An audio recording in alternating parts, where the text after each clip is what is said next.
Hello students, welcome to Victory studies.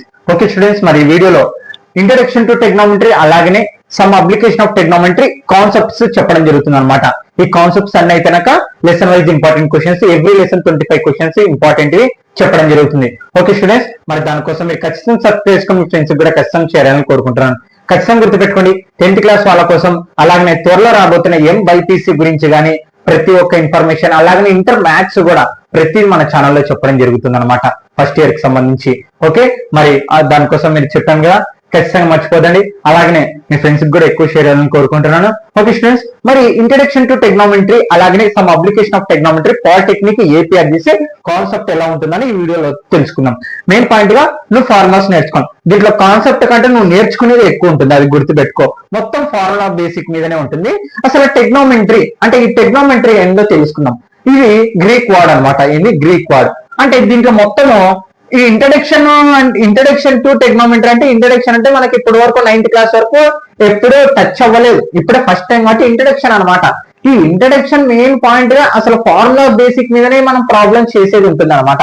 మనకి exam లో కూడా ఫార్ములా బేసిక్ మీదనే క్వశ్చన్స్ రావడం జరుగుతుంది. ఈ ఫార్ములాస్ అన్ని నేర్చుకోవాలి నువ్వు ఖచ్చితంగా. ఇంకొన్ని ఉంటాయి సెకండ్ పార్ట్ లో, అంటే ఈ వీడియోలోనే.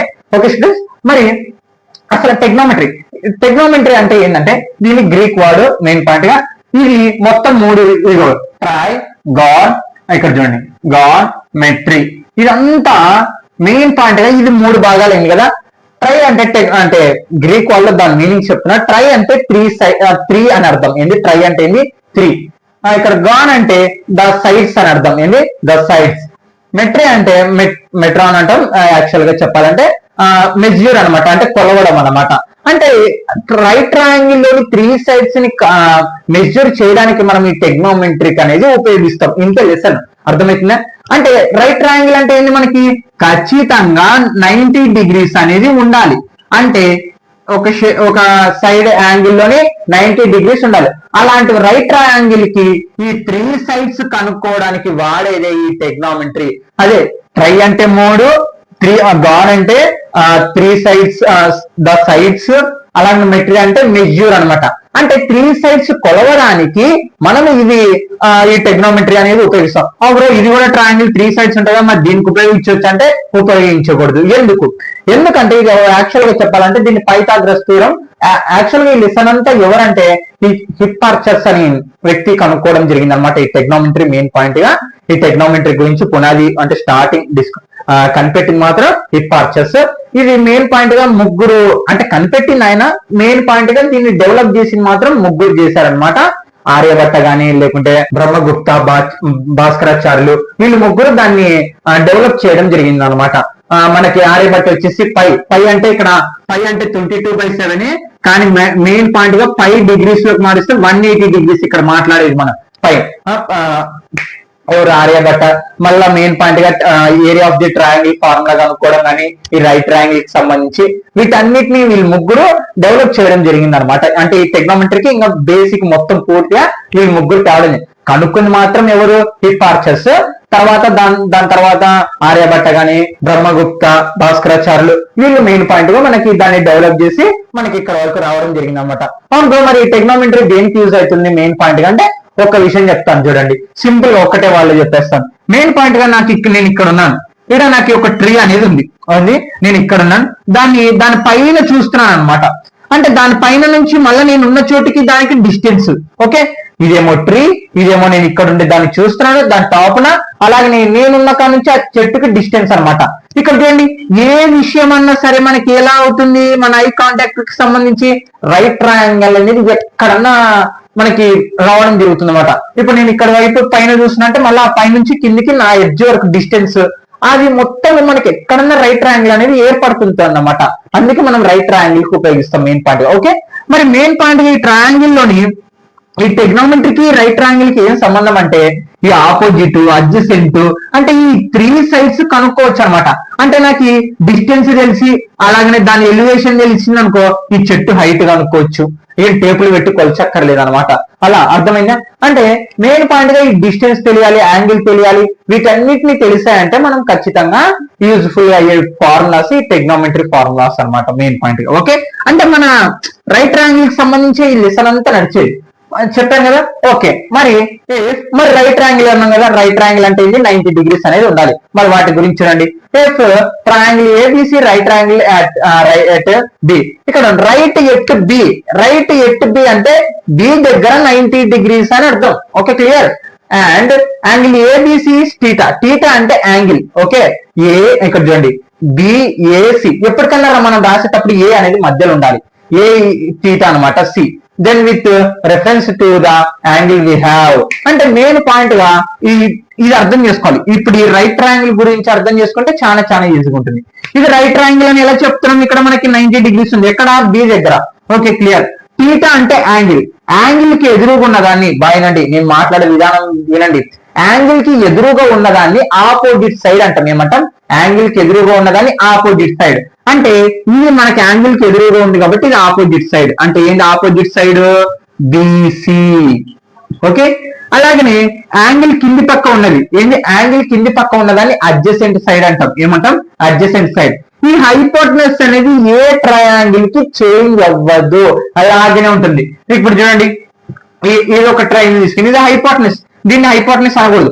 అంటే స్లాంట్ గా, అంటే స్లాంట్ గా ఉన్నదాన్ని మనము హైపోటెనస్ అంటాం. ఇది గుర్తుపెట్టుకోండి.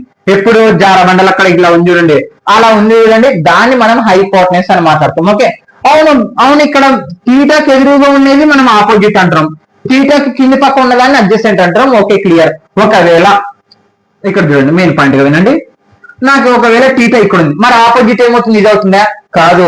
ఇక్కడ మెయిన్ పాయింట్ గా నువ్వు అర్థం చేసుకోవాల్సింది ఏంటంటే టీటాకి ఆపోజిట్ గా ఉన్నదాన్ని మనము ఏమంటాము, ఆపోజిట్. అంటే టీటాకి ఎదురుగా ఏముంది, ఇప్పుడు ఏబి అనేది ఉంది, అంటే ఇది ఆపోజిట్ అవుతుంది. అంటే టీటాకి ఎదురుగా ఉన్నదాన్ని మాత్రమే మనం, అంటే యాంగిల్ కి ఎదురుగా ఉన్నదాన్ని మాత్రమే మనము ఆపోజిట్ సైడ్. ఇప్పుడు టీటా యూతలు ఏముంది, ఇది అడ్జసెంట్ అవుతుంది. ఇందాకేమో ఇక్కడ అప్లై చేస్తే ఇక్కడ ఆపోజిట్ అయింది, ఇక్కడ అడ్జసెంట్ అయింది. ఇప్పుడు టీటా ఇక్కడ అప్లై చేసినాం కాబట్టి ఇది ఆపోజిట్ అయింది, ఇది అడ్జసెంట్ అయింది. ఇది గుర్తుపట్టాల్సింది నువ్వు మెయిన్. అంటే టీటాకి ఎదురుగున్నదే నీకు ఆపోజిట్ సైడ్, టీటాకి ఇటు పక్క ఉన్నది అడ్జసెంట్. ఇది హైపోటెనస్ అయితే మారదు. Okay, clear. ఇక్కడ ఖచ్చితంగా 90 డిగ్రీస్ అనేది ఉండాలి. మరి ఈ మూడింటిని బేస్ చేసుకుని, అంటే ఈ హైపోటెనస్, ఆపోజిట్, అడ్జసెంట్ బేస్ చేసుకుని ఈ టెక్నోమెట్రిక్ ఫార్ములాస్ కానీ టెక్నోమెట్రిక్ వాల్యూస్ బేస్ చేసుకుని మనకి మెయిన్ పాయింట్ గా ఈ లెసన్ అంతా ఉంటుంది. నువ్వు ఈ లెసన్ అర్థం చేసుకున్నావా, అప్లికేషన్ ఆఫ్ టెక్నోమెట్రీ అర్థమవుతుంది. వీటన్నిటి గురించి మనం 10th క్లాస్ లో నేర్చుకున్నాం యాక్చువల్ గా. ఓకే, మరి వీటిని 6 విభాగాలుగా విభజించినారు ఆ టెక్నోమెట్రిక్ రేషియోస్ ను కూడా. ఏంటివి అవి, sine, cos, tan, cosecant, cot, secant, ఇలా 6 భాగాలుగా చేయడం జరిగింది అనమాట. Cos, sine, cos, tan, cosecant, cot, secant, వీటి పదాలు నేర్చుకోవాలి. సైన్ అంటే ఆపోజిట్ బై హైపోటెనస్, హెచ్వై అంటే హైపోటెనస్, నేను ఇక్కడ రాశాను. ఓపీపీ అంటే ఆపోజిట్. అంటే సైన్ థీటా, అంటే ఇవన్నీ యాంగిల్స్ ప్రాబ్లమ్స్ లెక్క వెళ్ళి అర్థమవుతుంది. మెయిన్ పాయింట్ కాన్సెప్ట్ అర్థం చేసుకోండి అంతే, ఏం పర్లేదు. Sine theta equal to opposite by hypotenuse, cos అంటే అడ్జసెంట్ బై హైపోటెనస్, టాన్ అంటే ఆపోజిట్ బై. అవును, ఇన్నట్టు గుర్తు పెట్టుకోవాలేమో, అట్టేం లేదు. Sine cos, sine by cos చేస్తే ఆపోజిట్ టాన్ వస్తుంది, hypotenuse cancel, opposite by adjacent. Cosecant, hypotenuse ఇది రివర్స్ చూడండి, మళ్ళా ఇది రివర్స్, కొసికెంట్ రివర్స్ అనమాట, హైపోటెనస్ బై ఆపోజిట్. కాట్ అంటే మళ్ళా reverse, adjacent by hypotenuse. Tan కి రివర్స్ చేస్తే సీకెంట్ ఏమవుతుంది, హైపోటెనస్ బై అడ్జసెంట్. ఇవి ఫార్ములాస్ నేర్చుకోవాల్సింది, ఇంకా తప్పదు. ఓకే, మరి నెక్స్ట్ వచ్చేసి టెక్నోమెట్రిక్ రేషియోస్. ఇది వెరీ వెరీ ఇంపార్టెంట్. ఇది అప్లికేషన్ ఆఫ్ టెక్నోమెట్రీ లో కలుస్తుంది. The trigonometric ratios for angles are given in the following table. Ratio 0 degrees, 30 degrees, 45 degrees, 60 degrees, 90 degrees. On bro ఇంకా లేవంటే ఉండే, కానీ 10th క్లాస్ ఇక్కడ వరకు అడగడం జరిగింది.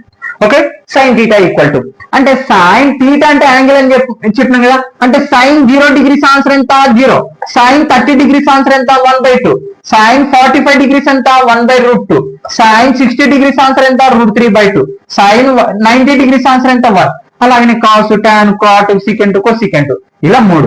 అందులో ఇక్కడ ఏంటి, ఇది 8 అడ్డం నింపినారంటే ఇది నాట్ డిఫైన్, అంటే దానికి ఆన్సర్ అనేది ఉండదు అనమాట. ఓకే, ఇది టెక్నోమెట్రిక్ రేషియో. మళ్ళీ తర్వాత టెక్నోమెట్రిక్ ఫార్ములాస్ చూడండి. Sine theta into cosecant theta equal to 1. చూడండి, sine theta into cosecant theta equal to 1. ఇది మెయిన్ పాయింట్. దీంట్లో 3 అర్థం కావాలి.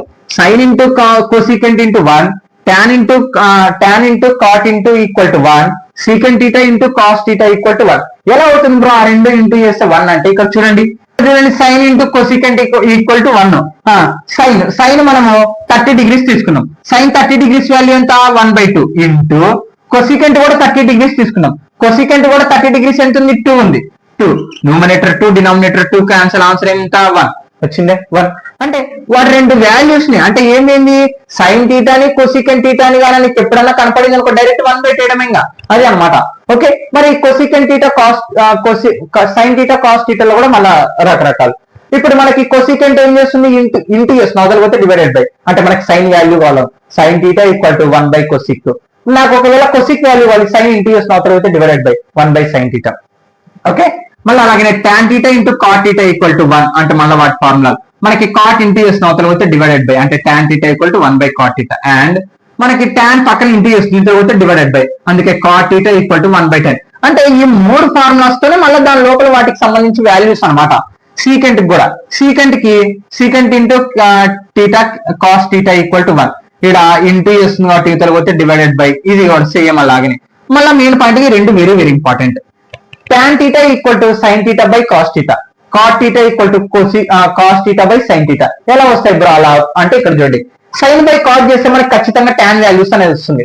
మళ్ళా cos బై sin చేసిన మనకు cot వాల్యూస్ వస్తాయి. అది ఎలా వస్తుందంటే ఇక్కడ చూడండి ఫర్ ఎగ్జాంపుల్ tan తీసుకున్నాం tan theta tan 30 డిగ్రీస్ తీసుకున్నాం మనము tan 30 డిగ్రీస్ వాల్యూ ఇవ్వాలి. sin కూడా 30 డిగ్రీస్ తీసుకున్నాం. sin ఎంత ఉంది 1/2 బై cos కాస్ ఎంత ఉంది √3/2 రెసిప్రోకల్ చేయండి అంటే 1/2 ఇంటూ 2/√3 కదా 2/√3 రెసిప్రోకల్ చేస్తాను 2 క్యాన్సల్ ఆన్సర్ ఏం మిగిలింది 1/√3 అంటే tan 30 డిగ్రీస్ వచ్చేసి 1/√3 ఇగో tan 30 డిగ్రీస్ వచ్చేసి 1/√3 అంటే నువ్వు ఖచ్చితంగా ఈ రెండు వాల్యూస్ ని బై చేస్తే నీకు ఖచ్చితంగా tan వాల్యూస్ వస్తుంది అనేది ఇక్కడ చెప్పడం జరుగుతుంది అనమాట. ఓకే ఒకవేళ నీకు రివర్స్ ఇప్పుడు కాస్ బై సైన్ చేసినాం అనుకో కాట్ వాల్యూ అనేది వస్తుంది అనమాట. ఓకే క్లియర్ ఇది అనమాట టెగ్నోమెట్రిక్ ఫార్ములాస్. అర్థమైంది కదా ఒక రైట్ ట్రయాంగిల్ కి సంబంధించి వాల్యూస్ కనుక్కోవడానికి మనం ఈ టెగ్నోమెట్రిక్ ఫార్ములాస్ ఐడెంటిటీస్ అనేది వాడతాం అనమాట. ఇంకొన్ని ఫార్ములాస్ అనేవి వాటర్ రాసి సమ్ అప్లికేషన్ ఆఫ్ టెగ్నోమెట్రీ చెప్దాం అనమాట. Note okay students next topic వచ్చేసి టెగ్నోమెట్రిక్ ఐడెంటిటీస్. ఈ టెగ్నోమెట్రిక్ ఐడెంటిటీస్ చెప్పి 9th లెసన్ కాన్సెప్ట్ ఎలా ఉంటుందో అది చాలా ఈజీ కొంచెం షార్ట్ టైం పడుతుంది. ఓకే ఇక్కడ టెగ్నోమెట్రిక్ ఐడెంటిటీస్ లో 3 రకాలు. ఆ మూడిటికి సంబంధించి మళ్ళీ దాని లోపల చాలా రకాలు చూద్దాం. మరి sign square theta plus cos square theta equal to 1 మీకు ఎప్పటికన్నా సరే sign square theta plus cos square theta equal to answer ఎంత 1. ఇది హయ్యర్ ఎడ్యుకేషన్ వరకు నువ్వు బీటెక్ డిగ్రీ చదివినా కానీ నీకు యూజ్ అవుతుంది. Sign square theta plus cos square theta equal to 1 ఇదే గుర్తుపెట్టుకో ఎప్పటికా. మళ్ళా ఇక్కడ చూడండి 1 తో sign square theta plus cos square theta equal to 1 అన్నా కదా 1 అన్నప్పుడల్లా మళ్ళీ sign square theta plus cos square theta ఎప్పుడు 1 ఉన్నప్పుడల్లా అది ఉపయోగించండి కాదు. మళ్ళీ ఎప్పుడు మనకు ఫార్ములా అంటే జనరేట్ ముందరకు వెళ్ళనిక అలా ప్రాబ్లమ్స్ దానికి సంబంధించి వచ్చినప్పుడు 1 బదులు మనం అవి ఉపయోగించుకొని ప్రాబ్లం ముందరకు వెళ్ళొచ్చు అనమాట. Okay sign square theta plus cos square theta equal to 1. మరి ఇక్కడ నాకు సైన్ స్క్వేర్ థీటా మాత్రమే కావాలి ఒకవేళ కాస్ స్క్వేర్ థీటా మాత్రమే కావాలి ఎలా చూడండి మళ్ళీ ఒక ఇక్కడ చూడండి సైన్ థీటా వాల్యూ మాత్రమే కావాలి ఇక్కడ నాకు కాస్ థీటా వాల్యూ మాత్రమే కావాలి ఎలా వాటిని బేస్ చేసుకుని ఫార్ములాస్ చూడండి sign square theta plus cos square theta equal to 1 అయిపోయింది. ఇప్పుడు నాకు సైన్ స్క్వేర్ థీటా వాల్యూ కావాలి అంటే ఇదంతా ప్లగ్ చేస్తుంది అవతల పోతే ఏమైతుంది మైనస్ అంటే 1 minus cos square theta. Okay clear. తర్వాత ఇప్పుడు నాకు కాస్ స్క్వేర్ థీటా ఆన్సర్ కావాలి అంటే ఇది సైన్ స్క్వేర్ థీటా ఏం చేస్తుంది ప్లగ్ చేస్తుంది అవతల పోతే మైనస్ అంటే ఇక్కడ చూడండి cos square theta equal to 1 minus sine square theta. Okay మనకి ఇక్కడ ఈ ఫార్ములా అప్లై చేయాలి నాకు సైన్ థీటా మాత్రమే కావాలి ఇక్కడ స్క్వేర్ ఉంది స్క్వేర్ అవతల పోతే రూట్ అవుతుంది అంటే sign theta equal to root 1 minus cos square theta. నాకు ఇక్కడ కాస్ థీటా మాత్రమే వాల్యూ కావాలి అంటే స్క్వేర్ అవతల పోతే ఏమవుతుంది root 1 minus sine square theta. Okay ఈ ఫార్ములాస్ నేర్చుకుంటే చాలా ప్రాబ్లమ్స్ చేయొచ్చు అంటే అవును ఈ ఫార్ములాస్ నేర్చుకుంటే నువ్వు ప్రాబ్లమ్స్ చేయగలుగుతావు అంత ఈజీగా ఉంటుంది. Secant square theta minus tan square theta equal to 1 ఇది కొంచెం ఇబ్బందిగానే చూడండి సింపుల్ గానే ఉంటుంది. ఇది ఇక్కడ చూడండి secant square theta minus sine square theta equal to 1 అంటే వీటి వాల్యూ ఎంత ఆన్సర్ 1. మళ్ళీ ఫార్ములా రాశాను నాకు ఇప్పుడు సీకెంట్ స్క్వేర్ థీటా వాల్యూ మాత్రమే కావాలి ఇదంతా మైనస్ చేస్తుంది అవతల పోతే ప్లస్ అవుతుంది అందుకే 1 ప్లస్ టాన్ స్క్వేర్ థీటా. మనకి ఇక్కడ చూడండి మళ్ళీ టాన్ వాల్యూ కావాలి ఏంటి టాన్ వాల్యూ. ఇప్పుడు ఈ లైన్ చూడండి కొంచెం ఇబ్బంది అనిపించవచ్చు మీకు secant square theta minus tan square theta equal to 1 కదా నాకు ఇప్పుడు ఈ tan స్క్వేర్ వాల్యూ కావాలి. మరి ఎలా రాయాలి? ఇది ప్లస్ చేస్తుంది, ఇతరులకు వస్తే ఏమవుతుంది? మైనస్ అవుతుంది. ఇది మైనస్ చేసిన అవతలకు వస్తే ప్లస్ అవుతుంది. అంటే tan square theta equal to secant square theta. ఇది ప్లస్ కదా, ఇతరులకు వస్తే మైనస్. అర్థమవుతుందా? ఇక్కడ చూడండి, ఇది మైనస్ చేస్తున్నట్టు అవతల ఈక్వల్ టు అవతల పంపించుకున్నా, ఇది ప్లస్ చేస్తున్నట్టు ఇతరులకు వస్తే మైనస్ అవుతుంది. సీకెంట్ స్క్వేర్ థీటా ప్లస్ 1 ఇతరులకు వస్తే -1. ఈ మైనస్ sin స్క్వేర్ థీటా అవతల పోతే plus sin square theta. Okay, clear? మళ్ళీ అలాగనే తర్వాత మళ్ళీ ఇప్పుడు నాకు ఈ tan స్క్వేర్ థీటా వాల్యూ మాత్రమే కావాలి, tan థీటా వాల్యూ మాత్రమే కావాలి. స్క్వేర్ అవతల పోతే రూట్ అవుతుంది. ఇక్కడ ఇంకో ఫార్ములా రాయలేదు చూడండి, ఏంటిదంటే secant theta equal to √1 plus tan square theta. Okay, clear? తర్వాత మళ్ళీ ఇక్కడ ఈ వీటికి అప్లై కాదు కానీ ఈ రెండు ఫార్ములాస్ కి ఇంకొక కొన్ని ప్రాబ్లమ్స్ ఉంటాయి చూడండి. Secant theta plus tan theta అంటే ఇక్కడ చూడండి, secant square theta minus tan square theta equal to 1 అని మాట్లాడుకున్నాం. ఇక్కడ ఏంది? a square minus b square. Formula ఏమవుతుంది? a plus b into a minus b కదా. అంటే a ఎంత మనకి ఇక్కడ సీకెంట్ అనుకుందాం, ఇక్కడ b ఎంత tan అనుకుందాం. మరి అంటే ఇప్పుడు ఏంది? a plus b a minus b, a plus b a minus b equal to 1. ఒకవేళ ఈ ఫార్ములా అర్థమైంది కదా. మరి ఒకవేళ నాకు ఇది secant theta plus tan theta value మాత్రమే కాదు, అంటే ఇదంతా ఇంటూ చేస్తున్నావు తర్వాత డివైడెడ్ బై అవుతుంది, అంటే 1 అవుతుంది. అందుకే secant theta plus tan theta equal to 1 by secant theta minus tan theta. Okay, ఒకవేళ నాకు ఇప్పుడు secant theta minus tan theta value కావాలి, అంటే ఇది ప్లస్ ఇంటూ చేస్తుంది, అంత అవతల పోతే డివైడెడ్ బై. ఇవి చూడండి, secant theta minus tan theta equal to 1 by secant theta plus tan theta. Okay, same ఇదే మెథడ్ దీనికి అప్లై అవుతుంది. కొసికెంట్ ఇది ప్లస్ చేసిన అవతల మైనస్ చేసిన అవతల అయితే ప్లస్, అందుకే cosecant theta equal to 1 plus cot square theta. ఇక్కడ చూడండి, మళ్ళీ ఇప్పుడు నాకు ఇది స్క్వేర్ అవతల పోతే రూట్ అవుతుంది, అంటే కొసికెంట్ వాల్యూ మాత్రమే కావాలనుకున్నప్పుడు √1 ప్లస్ కాట్ స్క్వేర్ థీటా. మళ్ళీ ఇక్కడ చూడండి, మళ్ళీ కాట్ కి మళ్ళీ సేమ్ అంతే. ఇప్పుడు అంతా ఎలా చేస్తాం అలాగనే. మళ్ళీ ఇక్కడ చూడండి, ఇక్కడ సేమ్ మళ్ళీ ఇప్పుడు ఇందాక ఉపయోగించిందే cosecant square theta into minus cot square theta equal to 1. అంటే a square minus b square. a square minus b square formula ఏం చెప్పినాము? a plus b into a minus b. a plus b into a minus b equal to 1. మనకి ఇదంతా into చేస్తుంది. ఇప్పుడు చూడండి, నాకు దీని వాల్యూ కావాలి, cosecant theta minus cot theta value కావాలి. అప్పుడు ఇదంతా దీని పక్కన ఏం చేస్తుంది? ఇంటూ చేస్తుంది. ఏది? Cosecant theta plus cot theta. అప్పుడు ఇంటూ చేసిన తర్వాత ఏమవుతుంది? డివైడెడ్ బై, అంటే 1 by cosecant theta minus cot theta. మళ్ళీ సేమ్ దీనికి కూడా అది అప్లై. ఓకే స్టూడెంట్స్, ఇవి ఇంట్రడక్షన్ టు టెగ్నోమెట్రీకి సంబంధించి ఫార్ములాస్, కాన్సెప్ట్ అన్నమాట. అంటే మీకు ఒక రైట్ ట్రయాంగిల్ లో డీటెయిల్స్ అంటే ఒక వాల్యూస్ ఇచ్చి మనం మిగతా సైడ్స్ కనుక్కోవాలన్నప్పుడు ఈ టెగ్నోమెట్రిక్ అనేది ఉపయోగిస్తాం అన్నమాట, రైట్ ట్రయాంగిల్. ఇప్పుడు అప్లికేషన్ ఆఫ్ టెగ్నోమెట్రీ ఎలా ఉంటుంది? అది చిన్న టాపిక్, ఒక 10 మినిట్స్ కూడా పట్టదు నాకు తెలిసే. అది చెప్పేస్తే ఈ 2 లెసన్లు ఈ వీడియోలో కంప్లీట్ అయిపోతుంది, కాన్సెప్ట్ ఇవంతా. Okay, note guys. Okay students, ఇప్పటి వరకు 8th లెసన్ టెగ్నోమెట్రిక్ అంటే ఏంటి, ఫార్ములాస్ ఏంటి, ఎందుకు ఉపయోగిస్తామని అన్ని నేర్చుకున్నాం. మరి సమ్ అప్లికేషన్ ఆఫ్ టెగ్నోమెట్రీ, ఇక్కడ కూడా టెగ్నోమెట్రిక్ కనపడుతుంది. సమ్ అప్లికేషన్, ఇక్కడేమో ఇంట్రడక్షన్. అంటే సమ్ అప్లికేషన్ ఆఫ్ టెగ్నోమెట్రీ అంటే ఇప్పుడు అసలైనది. ఇందాక మనం నేర్చుకునేది ఇంట్రడక్షన్ టు టెగ్నోమెట్రిక్ అనేది మెయిన్ పాయింట్ గా అదేంటంటే ఫార్ములాస్ సంబంధించి, ఫార్ములాస్ ని ఎలా ఒక రైట్ ట్రయాంగిల్ కి సంబంధించి లేకుంటే ఫార్ములాస్ బేస్ చేసుకుని ప్రూఫ్ ఎలా చేయాలనేది introduction to trigonometry. Application of టెగ్నోమెట్రీకి వచ్చేసి రియల్ లైఫ్ కి సంబంధించి టెగ్నోమెట్రీ. ఏంటి రియల్ లైఫ్ అంటే? ఈ అప్లికేషన్ ఆఫ్ టెగ్నోమెట్రిక్ అనేది రియల్ లైఫ్ కి సంబంధించి అనేది ఉంటుంది మెయిన్ పాయింట్ గా. ఇది నేను చెప్తున్నా కదా, ఒక టవర్ ఎత్తుగా అనుకోవచ్చు. నీకు ఎప్పుడు ఒక యాంగిల్ తెలిసినప్పుడు, దాని డిస్టెన్స్ తెలిసినప్పుడు, దాని నువ్వు తెలిసినప్పుడు అది ఎంత దూరం ఉందో కనుక్కోవచ్చు, లేకుంటే అది ఎంత హైట్ ఉందో కనుక్కోవచ్చు. అంటే నీకు మెయిన్ పాయింట్ గా 2 విధాలుగా తెలియాలి ఇవి కనుక్కోవాలంటే. ఒకటి యాంగిల్, ఒకటి సైడ్, లేకపోతే 2 సైడ్లు.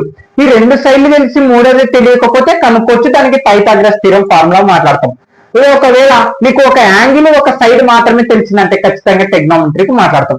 మరి ఈ 9వ లెసన్ అంటే సమ్ అప్లికేషన్ ఆఫ్ టెగ్నోమెట్రీ నువ్వు రాసుకోవాలి అనుకుంటే ఫస్ట్ టాపిక్ నేను ఇందాక ఇక్కడ ట్రయాంగిల్ వేసి 8th లెసన్ లో ట్రయాంగిల్ వేసి ఇక్కడ ఫార్ములాస్ రాశాను కదా, అది రాసుకోండి ఇప్పుడు మళ్ళా. అలాగే టెగ్నోమెట్రిక్ రేషియో టేబుల్ ఉంది కదా, అది రాసుకున్న తర్వాతనే ఈ 4 టాపిక్స్ రాయండి. అంతే. ఇప్పుడు అప్లికేషన్ ఆఫ్ టెగ్నోమెట్రీ 4 టాపిక్స్ అర్థం కావాల్సింది. ఫార్ములాస్ ఏవి? ఫార్ములాస్ రైట్ ట్రయాంగిల్ వేసేసి ఇక్కడ formula sine, cos, tan, opposite by adjacent అవి రాశాను కదా, అవి రాసుకొని ప్లస్ అలాగే టేబుల్ టెగ్నోమెట్రిక్ రేషియో టేబుల్ వేసుకొని అప్పుడు ఈ 4 టాపిక్స్ రాయండి. 8th lesson 9th lesson concept end అయిపోతుంది. మరి ఇక్కడ చూడండి హారిజంటల్ లైన్.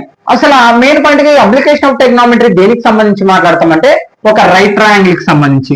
ఇది చెప్పాను కదా, ఇది ఒక టవర్. చూడండి ఇది ఒక టవర్. నేను ఇక్కడ నుంచి చూస్తున్నాను దాన్ని, ఇక్కడ నుంచి దాని పైన ఎత్తున చూస్తున్నాను. దాని నుంచి నేను చూస్తా కాడ నుంచి ఇక్కడికి డిస్టెన్స్ అనమాట. ఇదేమైంది టవర్, ఇదేమో నేను ఐ అనుకున్నాం, ఇక్కడ ఐ అంటే కన్ను. ఓకే, ఇక్కడ నుంచి ఇక్కడికి దూరం అనమాట. Okay clear. ఈ రైట్ ట్రయాంగిల్ నుంచి మనం మాట్లాడతాం.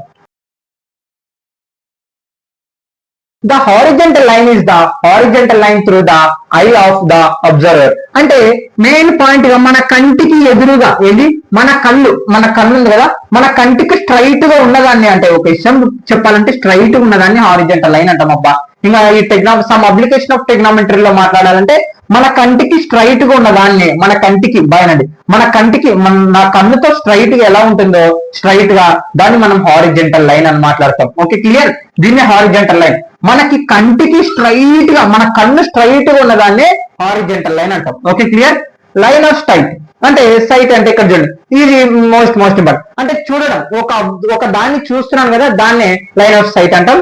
The line of sight is the line draw from the eye from the observer to the point of the observation. అంటే నేను ఇక్కడ ఐ అని చెప్పినాను, ఇదేంటి మనకి హారిజంటల్ లైన్ కదా, హారిజంటల్ లైన్. మరి నేను చూస్తున్న ఆబ్జెక్ట్ అంటే వస్తువు కానీ లేకుంటే ఈ టవర్ హైట్ కానీ ఇక్కడ చూస్తున్నాను కదా, దాన్ని మనము లైన్ ఆఫ్ సైట్ అంటాం. ఏమంటాం? Line of sight. అర్థమైందా? అంటే నేను ఇందాకేమో నా కంటికి స్ట్రైట్ ఉన్నదాన్ని హారిజంటల్ లైన్ అన్నాం. నేను ఇప్పుడు నా కంటితో నేను ఏదైతే చూస్తున్నానో నా కంటికి ఆ అబ్జర్వ్ కి ఉన్న మధ్య దూరాన్ని లైన్ ఆఫ్ సైట్ అంటాం. అర్థమవుతుందా?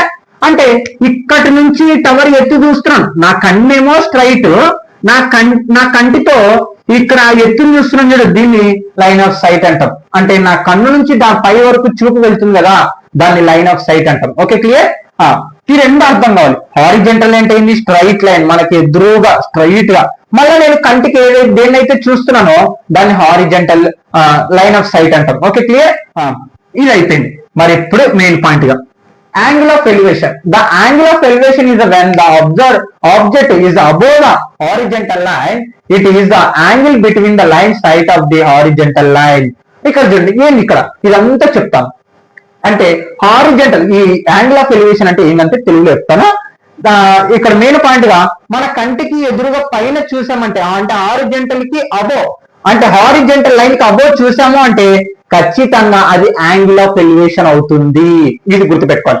ఇప్పుడు మీకు ఇక్కడ నేను చూస్తున్నానని చెప్పినాను కదా ఈ టవర్ ని, అంటే ఈ కంటికి పై భాగంలో చూస్తున్నాను నేను, కింది వైపు చూడట్లేదు. కింది వైపు నేను చూడట్లేదు, కంటికి హారిజంటల్ లైన్ పై భాగం నుంచి చూస్తున్నాను. అంటే ఇదంతా యాంగిల్ ఆఫ్ ఎలివేషన్ అవుతుంది. ఇదంతా ఏమవుతుంది? Angle of elevation. అంటే మళ్ళీ లైన్ ఆఫ్ సైట్ కి హారిజంటల్ కి మధ్య ఉన్న డిఫరెన్స్ ని యాంగిల్ టీటా అంటాం. అంటే ఆ యాంగిల్ అనేది టీటా అని మాట్లాడతాం. అర్థమవుతుందా? మళ్ళీ ఇంకోసారి చెప్తున్నా. హారిజంటల్ లైన్ కి అలానే లైన్ ఆఫ్ సైట్ కి మధ్యలో ఉన్నది యాంగిల్ ఆఫ్ టీటా అంటాం. సారీ, టీటా అని మాట్లాడతాం. మెయిన్ పాయింట్ గా హారిజంటల్ పై భాగాన్ని, ఫర్ ఎగ్జాంపుల్ ఇది నా కన్ను చూపు ఇలా ఉంది, నేను ఇది పైన ఉంది, అంటే దీని పై వైపు చూస్తున్నాను, అంటే నా కంటికి స్ట్రైట్ కాకుండా దాని పై భాగాన్ని చూస్తున్నాను. అంటే పై భాగాన్ని చూస్తున్నానంటే అది యాంగిల్ ఆఫ్ ఎలివేషన్ అవుతుంది. అర్థమవుతుందా? మళ్ళీ నా స్ట్రైట్ కన్ను అలాగనే ఉంటుంది, నా స్ట్రైట్ లైన్ అయితే అలాగనే ఉంటుంది నా ఐది. కానీ నా కంటి స్ట్రైట్ లైన్ కన్నా కొంచెం పైన చూశాను అంటే, పైకి వైపు చూశాను అంటే దాన్ని యాంగిల్ ఆఫ్ ఎలివేషన్ అని మాట్లాడతాం. మనకి లైన్ ఆఫ్ సైట్ అంటే ఏంటి? అబ్జర్వ్, దేని మీద అయితే మనం చూస్తున్నామో దాని లైన్ ఆఫ్ సైట్. మనకి కంటికి స్ట్రైట్ ఉన్నది హారిజంటల్. లైన్ ఆఫ్ సైట్ కి హారిజంటల్ కి మధ్య ఉన్న యాంగిల్ ఇక్కడ చూడండి, it is the angle between the line of sight, అంటే line of sight of the horizontal line. అంటే హారిజంటల్ లైన్ కి లైన్ ఆఫ్ సైట్ కి మధ్యలో ఉన్నదే యాంగిల్ ఇక్కడ మనకి థీటా అవుతుంది. ఓకే, ఇది మళ్ళీ తర్వాత యాంగిల్ ఆఫ్ డిప్రెషన్. ఇంతే, ఇంకా టాపిక్ సేమ్ ఉండదు. మన హారిజంటల్ కంటే పైన చూసేదాన్ని, హారిజంటల్ కింద వైపు చూసేదాన్ని. ఇప్పుడు angle of depression. the angle of depression is when object below ఇక్కడ కింది వైపు the horizontal line, it is the angle between the line of the sight and the horizontal line. ఇప్పుడు సపోజ్ నేను ఇప్పుడు మిద్దె ఎక్కి ఇక్కడ ఉన్నా, ఎందుకు మిద్దె ఎక్కి ఇక్కడ ఉన్నా, అక్కడి నుంచి నేను ఒక ఏదో సైకిల్ లేకుంటే రోడ్ నో లేకుంటే ఏదో ఒకటి చూస్తున్నాను, అంటే ఈ మిద్దె పై నుంచి నేను ఇక్కడ చూస్తున్నాను కదా, అంటే కింది వైపు చూస్తున్నాను, అంటే ఇప్పుడు హారిజంటల్ లైన్ ఏమైంది నాకు, ఇది నా హారిజంటల్ లైన్, రైట్, ఇది హారిజంటల్ లైన్ అయిపోయింది. ఇప్పుడు కింది వైపు చూస్తున్నాను, అంటే కింది వైపు చూస్తున్నాను అంటే దాన్ని యాంగిల్ ఆఫ్ డిప్రెషన్ అంటాం, అంటే ఇప్పుడు ఇది మనకి యాంగిల్ ఆఫ్ డిప్రెషన్ అవుతుంది. Okay, clear? అంటే ఇక్కడ చూడండి, the angle of depression when object below the horizontal line, it is the angle between the line of sight. ఇక్కడ చూడండి, లైన్ ఆఫ్ సైట్ అంటే యాక్చువల్గా ఇక్కడ మాట్లాడొచ్చు, ఇక్కడ కూడా మాట్లాడొచ్చు, ఈ యాంగిల్ ఎంత ఉంటుందో ఈ యాంగిల్ కూడా అంతే ఉంటుందని చెప్పడం జరుగుతుంది. మనకి అర్థమవుతుందా? The horizontal line. ఇప్పుడు కింది వైపు చూస్తున్నాను, ఇందాకేంది హారిజంటల్, నా స్ట్రైట్ కన్ను కంటే పైన చూసిన దాన్ని యాంగిల్ ఆఫ్ ఎలివేషన్ అన్నాం, నా కంటికి స్ట్రైట్ కింది వైపు చూసిన దాన్ని యాంగిల్ ఆఫ్ డిప్రెషన్ అంటాం. అంతే ఇంకా టాపిక్స్. ఓకే గైస్, ఇది అనమాట టాపిక్స్. మీరు డయాగ్రామ్స్ కూడా వేసుకోండి, ఖచ్చితంగా అర్థం అవుతుంది. ఓకే, మెయిన్ పాయింట్ గా మీకు తెలియాల్సింది ఏంటంటే టాపిక్స్ అర్థమైతే పాలిటెక్నిక్ గానీ ఏపీఆర్ చేసి కానీ రాయగలుగుతారు. Okay okay students, thank you all of you. చివరి దాకా వినంటే thank you all of you. మీరు ఖచ్చితంగా అందరూ క్వాలిఫై అవ్వాలని ఖచ్చితంగా కోరుకుంటాను, ప్రతి ఒక్కరికి మంచి సీట్ రావాలని కోరుకుంటాను. ఓకే స్టూడెంట్స్, మీరు ఖచ్చితంగా సబ్స్క్రైబ్ మీ ఫ్రెండ్స్ కూడా షేర్ చేయండి, ఎవరైతే మీ ఫ్రెండ్స్ పాలిటెక్నిక్ ఏపీఆర్ చేసి అప్లై చేసిన వాళ్ళకి. Okay students, thank you all of you. No doubt, time waste చేయకుండా ఫిజిక్స్ కానీ కెమిస్ట్రీ కానీ ఇంగ్లీష్ కానీ చదువుకోండి. పాలిటెక్నిక్ లో అయితే ఇంగ్లీష్ లో ఉండదు, ఏపీఆర్ చేసి అయితే ఇంగ్లీష్ ఒక్కటి ఉంటుంది. మీకు ఫిజిక్స్ కానీ కెమిస్ట్రీ కానీ మోడల్ పేపర్స్ అలాగే టాపిక్స్ కావాలనుకుంటే కింద డిస్క్రిప్షన్ కింద టెలిగ్రామ్ లింక్ ఉంటుంది, జాయిన్ అవ్వండి, మీకోసం సెండ్ చేయడం జరుగుతుంది. ఓకే స్టూడెంట్స్, ప్రీవియస్ మోడల్ పేపర్లు కావాలనుకున్నా జాయిన్ అవ్వండి, ఖచ్చితంగా మీకు సెండ్ చేస్తాను. Okay students, thank you all of you. No down.